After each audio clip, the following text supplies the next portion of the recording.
Hey guys, welcome back to my channel. My name is Monnaj. If you're new here, please hit the thumbs up button, give me a subscribe. We're almost at 1,000. I couldn't have done it without all of you. I'm recording these videos myself and I'm editing them myself. I don't have money like that to say I'm gonna pay professionals to do all these things for me. So if you see my forehead shining like this, ignoring. Just know that I appreciate every one of you. For some reason, I go through these things. I just don't understand. I guess God knows the reason why, just so I will have story to talk about. But today, I'm going to be talking about bribing in Africa. At the end of the day, nobody is a saint. The citizen, you're corrupt the same way.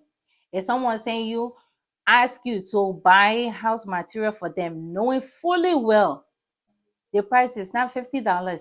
You will say $50. When they send you the $50, within that $50, you will say you get $20. The actual cost is $30. Y'all do it all the time.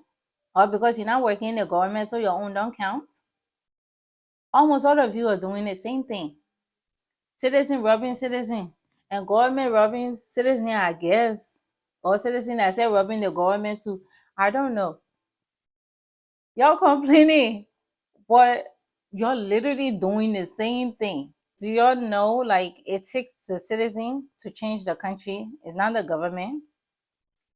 America, we call America today. Me, I like to watch video. I'm always on YouTube watching videos, right? Y'all need to look up the video called The Men Who Built America. It's how America became America today. The difference from back home is like, you might have people there who have the idea, but the government are not giving funds out. Maybe reason being, if they give the funds with no proper system, especially in Liberia, if someone give you tons of money, if you decided not to go through with the business or whatever that you had in mind, because you have the money now, what happened? Maybe that's why government are not giving out like huge funds, things like that. But I'm sure they do have funds available. We can all do the same thing. That's why I be talking about, if food is not in the country, you don't expect, what do you want government to do because there's no food in the country? We have to provide the food. If the government is not doing it, like Joe Biden here is not giving me food though. In a way that he's putting food on people's table is by creating jobs. And if you choose not to work, you think he's gonna come knocking on your door to bring you food? So the job is there. If you want to work, you work. Africa is different. So if other citizens are providing a job and they're giving you the opportunity to work, do the best you can. Put your 100% in it. My experience in Liberia. When I got to the airport, let me start with Casablanca, Morocco. We got to Morocco, going through the checkpoint. Oh, this guy, he's like, Madam, I don't know. People can see kindness on my face. I just don't know. Everybody let them pass. Only me. He asked me to gain something like he did like that, right? I had a waist bag. I put my hand in my waist bag. I had ones, 5 and 10s, right? So I grabbed the $5. I get to, you know what the guy said? Big notes. I had 2 Sierra Leonean with me. The guy was so angry. He's like, why did you even give him? But anyway, that's what happened. When I got to Liberia, oh my God, my change that I had with me, everything finished at the airport before I could even get outside. From this counter to that counter, at that time, saying no, they were charging for COVID, $75 for the COVID. From this one to that one. You're not giving your sister something? You're not giving your sister seasons here? You're not giving your brother season? It was just so overwhelming. It was my first year. By the time I gave sister something, I gave brother something. Before I could get to immigration and swiping of our nose for COVID test. All my money was gone. Oh. They'll make you confused. Like you don't even know what to do, who to talk to. You just have to pay everybody. And they're together. If you give the person $10 for them to say, okay, they will share at that same counter. Mm-mm. You give a sister, you have to give the other sister and the other brother on the side that carrying your bag. You have to give them small thing. Maybe other people don't, but that's what I went through. And I spent a lot of money before I could get out of that airport. Don't you all think we can do better? I'm not exempt till we can all do better. You know, Boulevard Junction right there, they have those police people right there. Sometimes when the traffic is too like hectic, they will start directing people you that way, the other person this way. And you know how some cars, when they approach the police officer, then they can just slide their hand, they get a small change, and now they will start making way. They will stop everybody and start making way for that person to go. Sometimes say how much? $50 LD. And you're saying government, the corrupt. The corruption started in the street too. We all corrupt. In fact, we can all bribe now. Even me myself, becoming a master of bribing. And I learn all the tricks. I can bribe people in Liberia to get something I'm supposed to pay for $15. I make sure I get it for $5. We're all inside. Your own job you're doing. Why do I need to bribe you in order for you to serve me? I don't get it. I spent few days in Moravia. Like me, when I go back home, I like to go in the village shop. So coming back, the car was muddy. Like the car was extremely dirty, to be honest. But then the driver said that they're trying to get home, then they'll wash their car. I mean, it's their car. I don't have any saying with that. But then when we got to Moravia at the checkpoint, this officer came. Like seriously, this guy was yelling. I thought like something happened, or maybe we have blood on our car. Cause the way he approached us, y'all know me, I can talk plenty. So they told me not to say anything. If they find out that if you're in America, I don't know. Reason why they told me not to say anything. Oh, when I was telling you to pull over, you are taking your own time. Sometimes the way they talk to people, in fact, give me your driver license, give me your documentation. So the boy gave everything right. Now he came back to the car. Where you coming from? The driver said from Nima. Let me tell you the funniest question I got for that whole year. How long were in Nima? How long were gone for? The driver said for a week. Oh, just coming back. So now he comes and say, why is the car dirty? My people, I know you're in Liberia, and I hope some of you can answer this question. Are the officers allowed to ask a person why their car is muddy, especially if you're telling you coming from the interior? I didn't know we were supposed to find creek somewhere to wash our car in order to come in town because no dirty car or no muddy car can enter Morovia. That's the question the guy asked, the officer. So the driver said, because we're coming from Nima. Okay, which part of Nima? And they say, when we not pay the money, we won't leave or they won't let us go.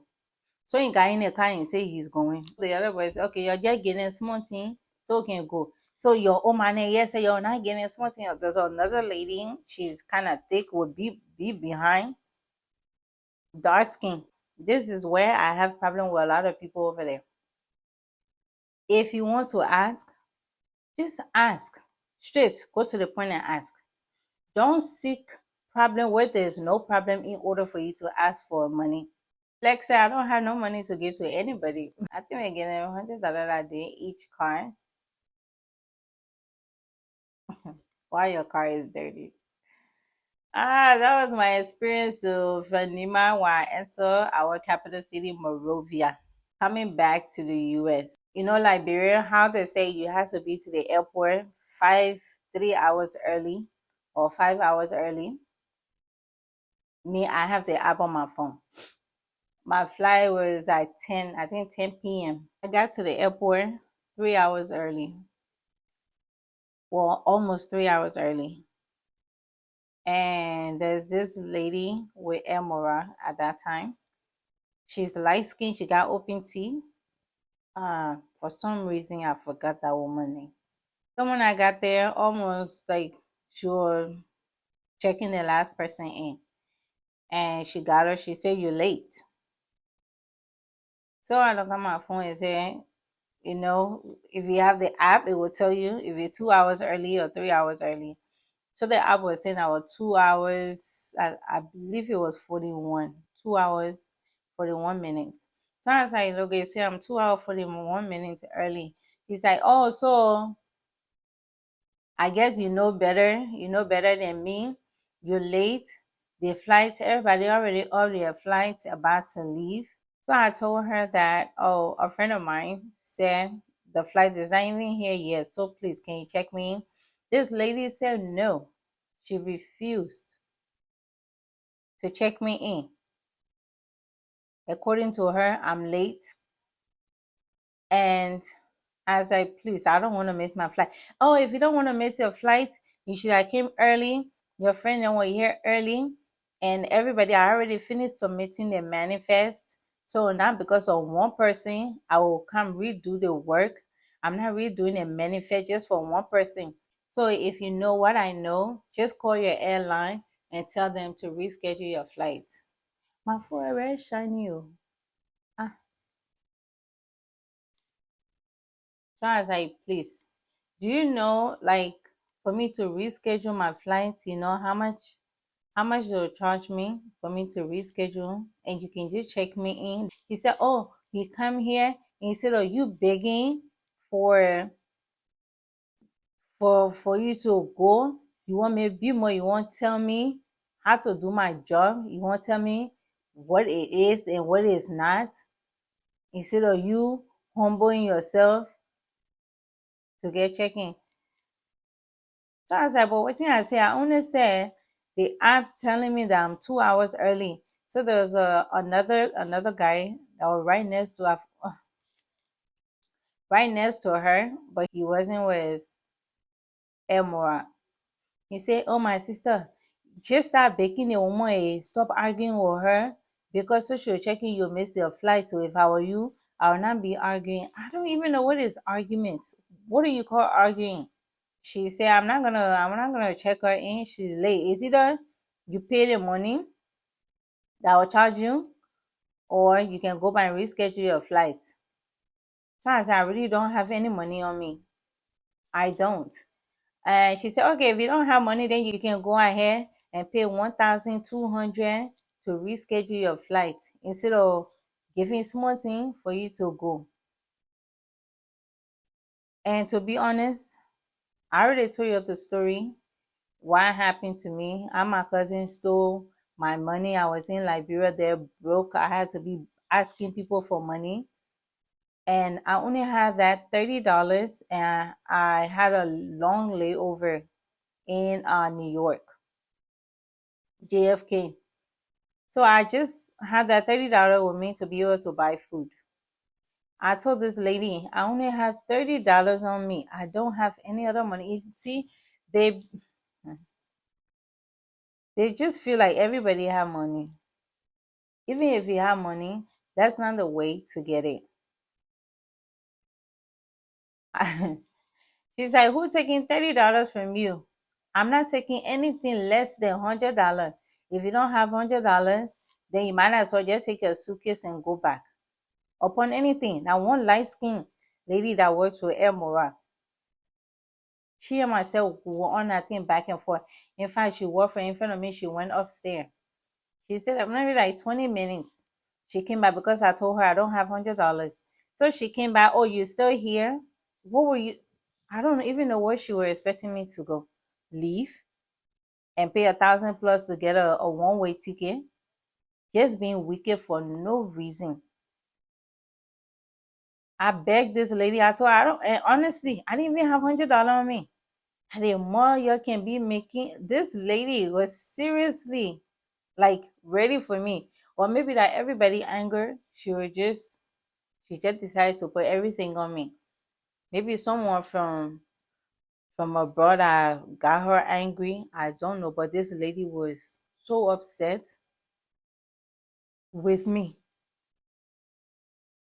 You feel like when you come from abroad, when you come from America, when you feel like you're all that, you want to be telling people how to do their job. I respected myself. In fact, I even started responding to her because now whatever that was coming out of her is not something I even said or did.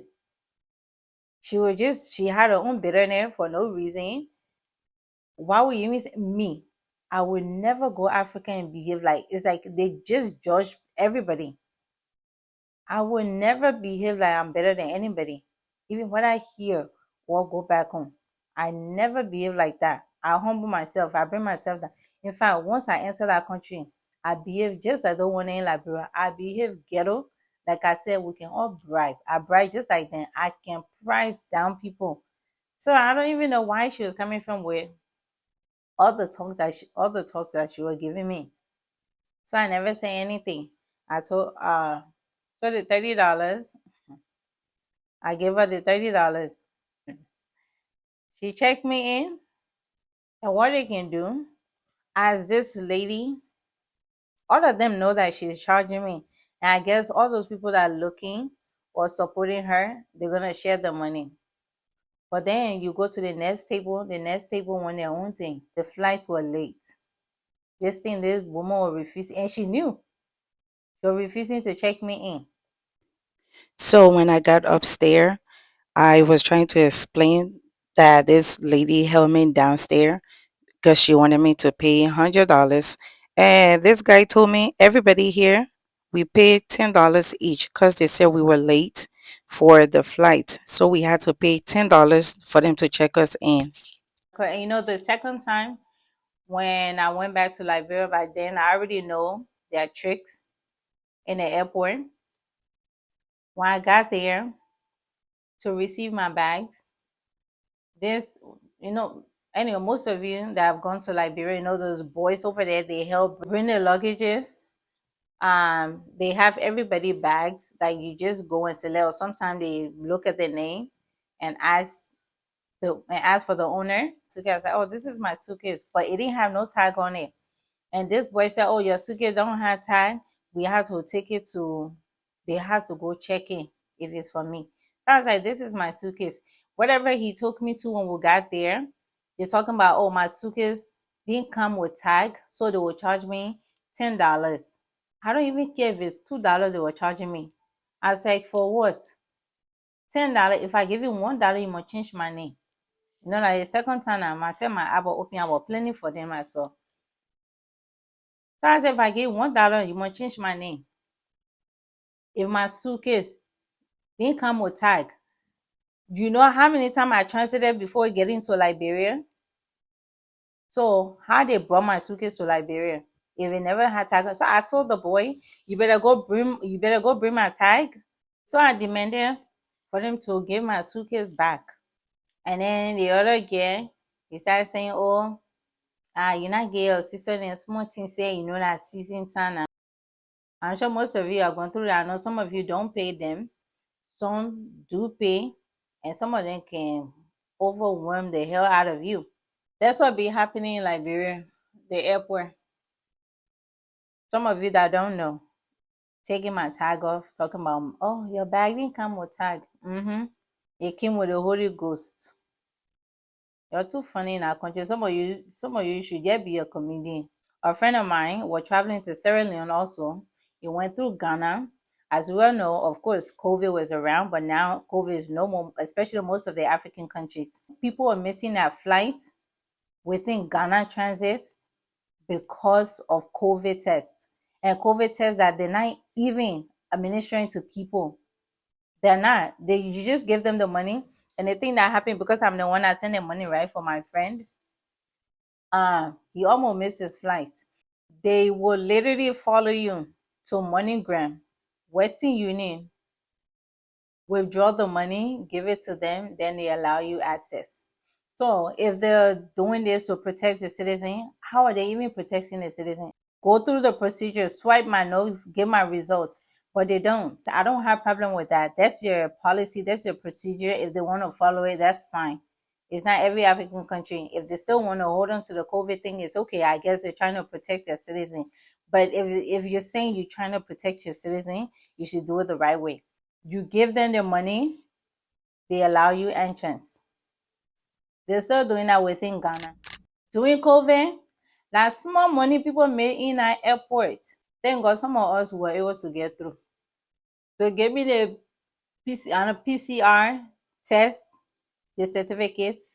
Everybody needed the certificate. COVID is over, so now I'm talking about it, okay? But during COVID time, where people didn't have the CPR test, at that time, we didn't even know that you're supposed to go to Sophie, their office over there, get your PCR test. But out of everything when I was in the airport, that COVID time, you know, my very first video I did, I told you I went home during COVID time because I got on my ticket before this nonsense COVID thing started. This Indian man and his family, the connection that people were doing outside that airport, you know how much they took from that people? $500. And I'm not talking about the other people there. They're working on this one, they're working on that one, they're working on that. All the money not going to the government. And you're talking about government is corrupt, government, they're not paying, they're not taking care of their citizens. Those people made a lot of money from travelers. I don't know about other countries, but what I experienced, what I saw in Liberia, from that day at Sophie there to all the way the airport. If you now go to Sophie Park, forget your own. When you get to the airport, get ready to spend at least $150 to $200. Some people are charging $300 just so they don't miss their flight. Everybody was going crazy in the airport. Of course, you can't enter. It was outside. But anyway, I'm glad though. I was one of the people. We were begging. I almost missed my flight. We were begging. I don't even know how much I paid. I think I paid like $100. We live and learn.